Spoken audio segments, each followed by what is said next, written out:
పూజించే తులసి మొక్క ఎండిపోతే ఏం జరుగుతుంది అనేది ఇప్పుడు చూద్దాం. మన ఇంట్లో తులసి మొక్క ఉందంటే అది లక్ష్మీదేవి నివాసంతో సమానం. కానీ అంత పవిత్రంగా పూజించే మొక్క అనుకోకుండా ఎండిపోతే ఏం జరుగుతుంది? ఏం చేయాలో తెలియక చాలా మంది పొరపాట్లు చేస్తుంటారు. తులసి మొక్క ఎండిపోతే అది ఇంట్లో దురదృష్టం, పేదరికాన్ని సూచిస్తుందని పండితులు చెబుతున్నారు. అందుకే ఎండిన మొక్కను ఇంట్లో ఉంచడం మంచిది కాదు. వెంటనే ఆ ఎండిన మొక్కను తొలగించి ఆ స్థానంలో మరో మొక్కను నాటుకోవాలి. ఎండిన కొమ్మలను అదే మట్టికి అంకితం ఇవ్వాలి. తులసి మొక్కను నాటేటప్పుడు చాలా జాగ్రత్తలు తీసుకోవాలి. తులసి కోట ఎప్పుడు ఉత్తరం లేదా ఈశాన్య దిశలో మాత్రమే ఉండాలి.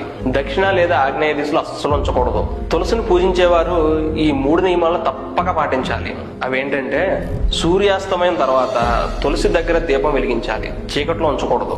ఆదివారం నాడు తులసికి నీరు పోయడం లేదా ఆకులు తెంపడం అశుభం. స్నానం చేయకుండా తులసి ఆకులను తాకడం లేదా తెంపడం చేయకూడదు.